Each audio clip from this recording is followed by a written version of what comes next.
Miss Ethel's famous pumpkin pie. Preheat our oven to 400 degrees. Back in the day, bake shops and homemakers relied on sturdy stamped steel tins decorated with these cheerful names and logos. These tins were reused again and again back when nothing went to waste.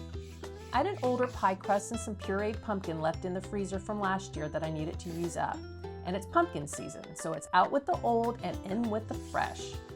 You want to roll it out gently. I like to get my pie crust over my rolling pin so I can pick it up and lay it gently in the tin.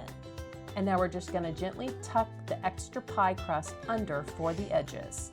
Press your desired pattern into the crust edge. I like to put my pie crust in the freezer for a good 20 minutes before we pre-bake. We're going to line our pie crust with some foil. You can use pie weights or use some dried beans. Now we're going to pre-bake for about 10 minutes. This is an old recipe from a family friend, Miss Ethel Rodgers. It's also my dad's favorite pie. He was never a fan of all the pumpkin spices that so many of us love. We want to turn our oven down to 325 degrees. If you're starting with a whole pumpkin, just cut it in half, scoop out the seeds, rub with olive oil, and roast cut side down at 400 until tender. We're going to start with 1 cup of fresh pumpkin.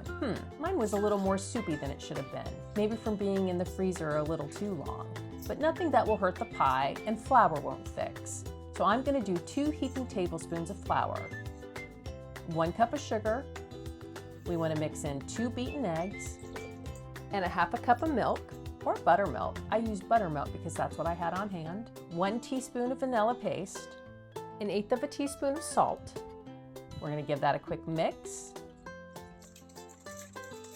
And now we're going to mix in ½ cup of melted butter. Mix your pumpkin pie recipe well. Next, we're going to pour into the crust. Place your pie on a sheet pan so messes won't happen. Trust me. Bake at 325 degrees until the center no longer jiggles. This takes about 45 to 65 minutes. I'll put Miss Ethel's pie recipe exactly as she wrote it. I hope you try it and let me know how it turns out.